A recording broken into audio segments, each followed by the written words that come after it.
में इंग्लिश में क्या आता है? इंग्लिश का हम इंग्लिश 30 नंबर की आती है। कितनी? 30 की।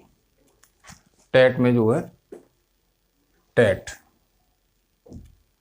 अच्छा, और सुपर टेट में? सुपर टेट में ये 20 नंबर की आएगी। तो टेट और सुपर टेट दोनों को ही लेके चलना है। तो अब 30 में आएगा क्या क्या? तो फर्स्ट नंबर पे आएगा हमारा आर्टिकल, जो 3 आर्टिकल है, ए एंड द नाउन आएगा। सेकंड नंबर पे हो जाता है हमारा नाउन, जिसमें नाउन में हमारे नंबर आ जाएंगे, जेंडर आ जाएंगे और केस भी आ जाएंगे इसी में। थर्ड नंबर पे आता है हमारा प्रोनाउन। प्रोनाउन में क्या क्या आएगा वो देखेंगे हम। नंबर 4 पे आता है हमारा एडजेक्टिव। एडजेक्टिव में क्या होगा? डिग्री भी आएंगी। नंबर 6 पे आता है हमारा वर्ब। वर्ब के बाद आता है हमारा एडवर्ब, तो एडवर्ब भी आएगा। फिर आया था कंजंक्शन। कंजंक्शन में से कुछ आएगा 1 नंबर का। फिर आया था 8 नंबर पर हमारा प्रपोजिशन, जिसमें प्रपोजिशन में से भी आएगा। फिर 9 नंबर पर आया था हमारा क्वेश्चन टैग्स। बहुत छोटा चैप्टर है, कुछ ज़्यादा नहीं आता, केवल 1 नंबर का इसमें से भी आता है, लेकिन क्वेश्चन टैग है बहुत सिंपल, तो इसमें से भी हम देखेंगे। फिर 10वें नंबर पर आता है हमारा मॉडल्स। 1 नंबर इसमें से भी आएगा। 1 से 2 नंबर के हमारे आ जाएंगे टेंस, तो उन टेंस को भी देखना है। नंबर 12 पे आता है हमारा कॉम्प्लीमेंट्स। इन कॉम्प्लीमेंट्स को भी देखना है। नंबर 13 पे आता है हमारा कंडीशनल सेंटेंस, क्योंकि कंडीशनल सेंटेंस भी एक आएगा, तो उसको भी देखना है कंडीशनल सेंटेंस को इसमें से। अब 14 पे आया था नॉन फिनिट्स। इसमें आ जाएंगे हमारा पार्टिसिपल, इन्फिनेटिव और जीरंड। इसमें तीनों ही चीज़ आती हैं, तो तीनों चीज़ों को हम देखेंगे। नंबर 15 पे आता है हमारा सब्जेक्ट, सब्जेक्ट वर्ब एग्रीमेंट, जिसको हम बोलते हैं सिंटैक्स, तो उसमें से भी 1 नंबर का आएगा। 16 नंबर पे हमारा आता है वॉइस, मतलब वॉच, तो उसको भी देखना है। 17 नंबर पे हमारा आ जाएगा नरेशन। अच्छा, 18वें नंबर पे क्या है हमारा? Time and tense. इसमें से भी 1 नंबर का आएगा। 19वें नंबर पर है हमारा वन वर्ड सब्स्टिट्यूशन। जो 1 नंबर का आएगा वो आप वन वर्ड सब्स्टिट्यूशन जो है किसी भी बुक में से, पतली सी बुक में से आप देख सकते हैं। नहीं तो फिर अगर आपको कमेंट करके मुझे बता दें तो मैं वन वर्ड सब्स्टिट्यूशन भी डेली आपको 5, 6 या फिर 10 डेली आपको लिखा दिया करूँगा, जिससे कि आपके वन वर्ड सब्स्टिट्यूशन भी कंप्लीट हो जाएंगे। फिर आती है इरेगुलर वर्ब्स, फिर आता है इम्पोर्टेंट वर्ड्स। इनसे मिला के हमारा का पूरा एक एक नंबर को मिला के हमारे 21 नंबर यहाँ से कंप्लीट हो जाते हैं। 21 नंबर में से बाकी की जो 9 नंबर बचते हैं वो आती है इंग्लिश पेडागोजी की। English pedagogy. पेडागोजी कोई श्योर नहीं है, जिसमें से भी अगर अनसीन पैसेज आ गया, इसके अलावा भी कोई एक अनसीन पैसेज आ गया, तो पूरा का पूरा 10 नंबर का बोले जाता अनसीन पैसेज। तो सारा का सारा हमारा 30 नंबर का हमारा टेट का हो जाता है। अच्छा, यहाँ से जब ये चीज़ें क्लियर करते हैं तो यहीं से हमारा सुपर टेट भी क्लियर होता है। क्या? Super TET. सुपर टेट के लिए आपको अलग से नहीं पढ़ना है, बस इन्हीं सारी चीज़ों को अच्छी तरह से देखना है बस। फिर क्या होगा? फिर बहुत अच्छे से आपके सुपर टेट में 20/20 और यहाँ 30/30 आपके कंप्लीट हो जाएंगे। तो आज हम क्या पढ़ेंगे वो है ना, आज हम पढ़ेंगे अपना आर्टिकल के। आर्टिकल में क्या क्या आता है, क्या क्या नहीं आता है, और कौन कौन से आर्टिकल हैं, कैसे कैसे आएगा। तो चलिए आइए हम आर्टिकल की शुरुआत करते हैं। आर्टिकल क्या होता है? Hello friends, this is Yogendra, welcome to my learning channel Sunday class. स्वागत है दोस्तों आपके अपने यूट्यूब चैनल संडे क्लास में। सब्सक्राइब और अनसब्सक्राइब करना तो ये तो आपके ऊपर है, जब अच्छा लगे तभी सब्सक्राइब करें। ऐसे आंख मीच के किसी को भी सब्सक्राइब ना करें, और ना ही किसी को फॉलो करें आंख मीच के। तो को आंखें बंद करके कभी नहीं फॉलो करना चाहिए किसी भी आदमी को। चलिए, अच्छा लगे तो आप सब्सक्राइब कर लेना, नहीं तो कोई बात नहीं। चलिए, आर्टिकल आ जाता है। An article is a word used to modify a noun which is person, place, object or ideas. An article is a word used to modify, इसको आप विशेष इस पर फोकस रखें, किस पर? मॉडिफाई पर। मॉडिफाई करता है क्या? आर्टिकल किसको करता है? नाउन को करता है, प्लेस को करता है, पर्सन को करता है, ऑब्जेक्ट को करता है और आइडिया को करता है। हमारे जो नाउन जो ए एंड द जो आर्टिकल हैं वो हमारे 3 हैं, ए एंड द। अच्छा, सबसे ज्यादा डाउट जो हमको होता है कि हमको बोलें क्या, क्या ए बोले, एन बोले या अन बोले, समझ में नहीं आता। A and the are known as a article in English grammar. English grammar में ए एंड द 3 आर्टिकल हैं। कितने? 3 आर्टिकल है। We can classify the article in 2 parts. हमने इनको 2 पार्ट्स में डिवाइड किया है। पहला है हमारा इंडेफिनिट आर्टिकल। इंडेफिनिट से ही यहां से ज्ञात होता है कि इंडेफिनिट अनिश्चित, जिसका कोई निश्चित ही नहीं है। दूसरा है हमारा डेफिनिट, जो हमारा निश्चित है। और निश्चित क्या है? जिस शब्द के आगे अगर दा लग जाएगा तो वो निश्चित हो जाएगा, तो यहां से ये दा हो जाता है। और दूसरा है ए और एन, मतलब इनडेफिनिट आर्टिकल जो होते हैं वो ए और एन होते हैं। पहला ए और एन। अगर हम, अब सबसे बड़ा मुद्दा ये है कि हमको शुरुआत से ये सिखाया गया है कि ए है और ये एन है, तो ये ए और एन है या ए अ और अन है, हमको यही नहीं समझ में आया। तो यहाँ से सारा का सारा डाउट यहाँ से क्लियर होता है कि हमको अपनी इच्छा अनुसार जो आपको जैसा अच्छा लगे, क्योंकि हम लोग इंग्लिश तो कभी बोल ही नहीं पाते और ना ही कभी बोल सकते, क्योंकि हम लोग वी आर इंडियंस। तो हम लोग बोलते क्या हैं? आधी इंग्लिश और आधी हिंदी। तो इंग्लिश प्लस हिंदी को मिलाते हैं तो यहाँ से बनती है हिंग्लिश। क्या? HINGLISH क्या बनती है? हिंग्लिश बनती है। तो हम लोग हिंग्लिश बोलते हैं, इस बात का विशेष ध्यान रखें। तो चलिए ये तो टॉपिक छोड़ो। तो ए और एन को हम क्या बोल सकते हैं? ए और एन बोल सकते हैं, और या फिर अ या फिर अन बोल सकते हैं। तो ये दोनों ही सही हैं, बोथ आर करेक्ट। कोई ये नहीं बोल सकता कि आपको ये ए है या अ है। जो आपको जैसा अच्छा लगे आप वैसा बोलिए। वहाँ हमको वो नहीं देख रहा कि हम बोलते क्या हैं, वो हम हमारी ये देख रहा है कि हम जानते कितना है। दूसरा आता है हमारा द। तो दी बोलिए या फिर द बोलिए, बोथ आर करेक्ट। तो यहाँ से डेफिनिट इनडेफिनिट दोनों आपको क्लियर हो गए होंगे। इनडेफिनिट आर्टिकल में आते हैं ए और एन, और डेफिनिट आर्टिकल में आता है ओनली द। अब आता है मॉडर्न इंग्लिश में आर्टिकल को डिटर्मिनर्स। डिटर्मिनर्स क्या होते हैं? डिटर्मिनर्स होते हैं निर्धारक। क्या? निर्धारक के अंतर्गत रखा गया, मतलब किसके? निर्धारक के अंतर्गत रखा गया है। डिटर्मिनर्स वे हैं जो यह निश्चित करते हैं कि इनके बाद कोई नाउन का प्रयोग किया जा रहा है या नहीं। जैसे कि ही इज ए बॉय। क्या? He is a boy, he is a boy हो गया। तो अब देखिए बॉय क्या हो गया? यहाँ पे नाउन हो गया, और ये यहाँ पे ए आ गया, तो यहाँ पे ये आर्टिकल आ गया, जी आर्टिकल हो गया। तो बस यही है। डिटर्मिनर्स वे हैं जो ये निश्चित करते हैं कि इसके बाद कोई नाउन आएगा या नहीं आएगा।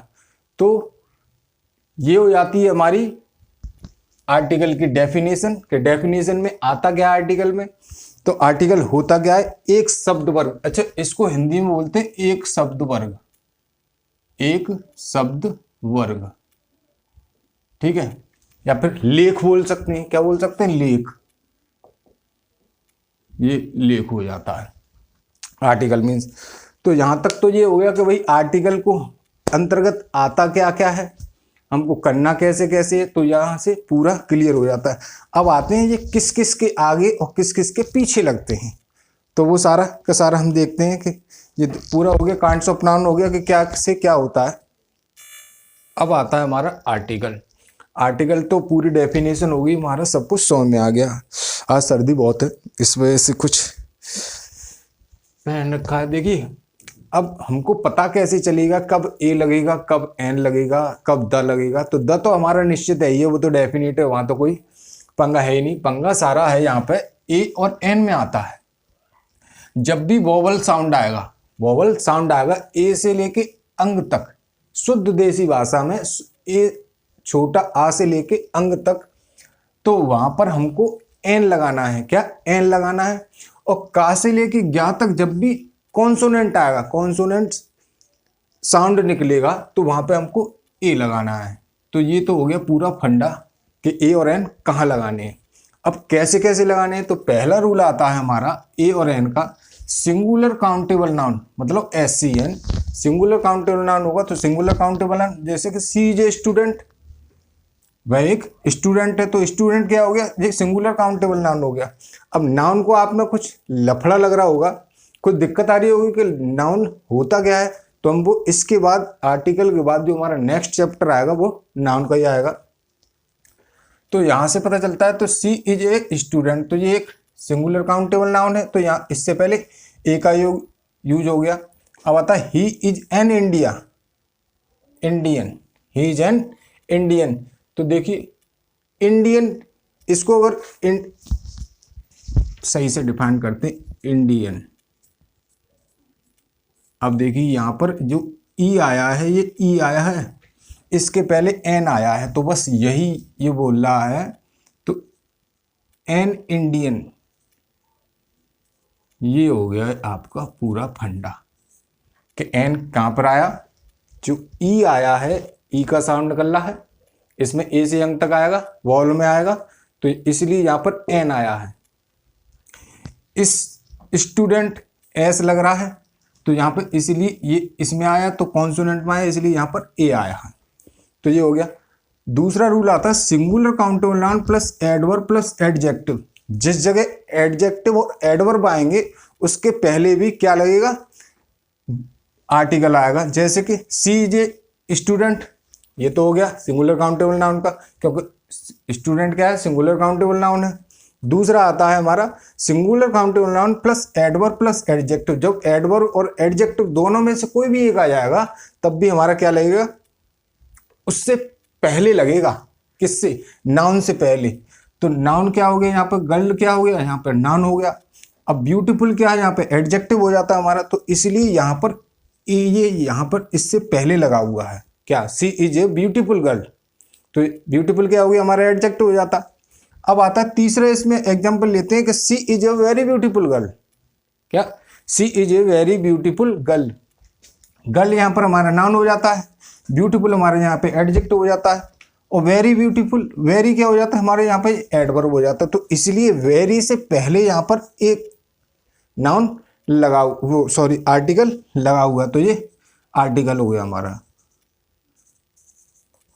समझ में आया होगा, कमेंट में बताएं जरूर कि आपको समझ में आया नहीं। कोई भी दिक्कत है तो आप कमेंट में कमेंट करके पूछ सकते हैं कमेंट बॉक्स में।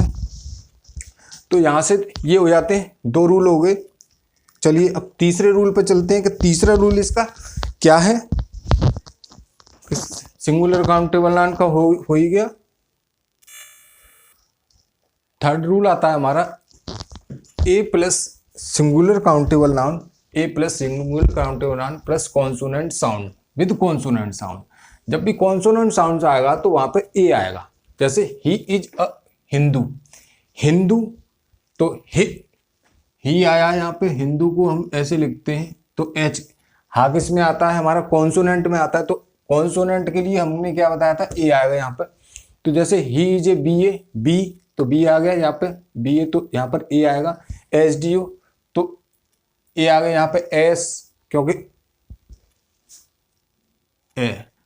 ए आ रहा है तो यहाँ पे इसीलिए ए आया है यहाँ पे। तो ये यहाँ से सिंगुलर काउंटेबल नाउन ए आएगा उस जगह। अब आता है an plus singular countable with vowel sound. यहाँ पर कौन सा था, कॉन्सोनेंट साउंड था, यहाँ पर कौन सा साउंड है, वोवल साउंड है। जब भी वोवल साउंड आएगा तो उस जगह एन का उपयोग होगा। किसका, हम क्या यूज करेंगे, एन यूज करेंगे। जैसे ही is an heir, heir means he is an IAS, he is an employ, तो इसलिए यहाँ पे एन का यूज हुआ है। अच्छा एयर मीन्स पता होगा आपको, एयर मीन्स होता है HEIR, HEIR। एयर मीन्स होता है उत्तराधिकारी, उत्तराधिकारी। और एरएस होता है HEIRESS, एरएस भी होता है उत्तराधिकारिणी, मतलब जो वो लेडी होगी, फीमेल, ये मेल है, तो ये एर हो गया। नंबर 5th रूल आता है हमारा अ प्लस डी एम, जब भी कोई प्रोफेशन आएगा, जैसे छोटे डी एम होते हैं, बी डी होते हैं, एस पी होते हैं, तो इनके नाम में मतलब छोटी एब्रीविएशन जो होती हैं डिस्ट्रिक्ट मजिस्ट्रेट, तो एब्रीविएशन जब जो भी आएंगी उनके नाम के पहले भी आर्टिकल का यूज होगा, जैसे a D M, a B D U, an S P, an X ray और a F I R, an engineer. तो यहाँ पे प्रोफेशन से पहले भी आएगा, जितनी एब्रीविएशन होती है उनसे पहले आएगा, क्योंकि एब्रीविएशन में प्रोफेशन आते हैं तो वो आएंगे। अब ये आता है नंबर 6 रूल, प्रोफेशन से पहले ए और एन का यूज होगा। प्रोफेशन क्या क्या है, जैसे कि नर्स है, सी इज ए नर्स, तो यहाँ पे ए का यूज हुआ। दूसरा आता है ही इज ए कारपेंटर, तो ये कारपेंटर है, उसका प्रोफेशन है, तो ये ए यूज हुआ है। सी इज एन इंजीनियर, इसको इंजीनियर कम इंजीनियर बोलते हैं, तो इंजीनियर से पहले भी हमारा एन का यूज हुआ है। तो हमारा ये कंप्लीट हो जाता है यहाँ से। फिर आता है नंबर 7 पे, रूल असली यहीं से चालू होते हैं। ईच और एवरी, प्रति, पर के अर्थ में भी ए और एन का यूज होगा, मतलब पर के रूप में होगा। जैसे कि सी के रन, वह दौड़ सकती है 10 किलोमीटर पर आवर, मतलब 1 घंटे में वो 10 किलोमीटर दौड़ सकती है। तो यहाँ पे प्रति के सेंस में आया है यहाँ पे एन, किसके सेंस में, प्रति, जो प्रति वाला होता है प्रति किलो होता है प्रति घंटा, तो यहाँ पे प्रति के लिए भी एन का ही यूज होगा, ए और एन का यूज प्रति के लिए भी होगा। अब हमारे 4 से 5 रूल इसमें रह जाते हैं, किसमें, इंडेफिनिट में। इंडेफिनिट में हमारे 5 से 6 रूल मान लो इसमें रह जाते हैं। फिर हमारा चलेगा क्या, डेफिनेट आर्टिकल। डेफिनेट आर्टिकल थोड़ा सा लेंदी है, खाता पीता हुआ है भाई, डेफिनेट है आखिर में, तो इसलिए अगर दोस्तों क्लास अच्छा लगा हो तो प्लीज़ लाइक, शेयर और कमेंट जरूर करें। अब मिलते हैं नेक्स्ट क्लास में। ये क्लास आपको डेली सुबह 6 से 7 के बीच में आपको ये क्लास डेली एक मिल जाया करेगी। ठीक है दोस्तों, मिलते हैं कल। अगर अच्छा लगा तो प्लीज़ सब्सक्राइब करें।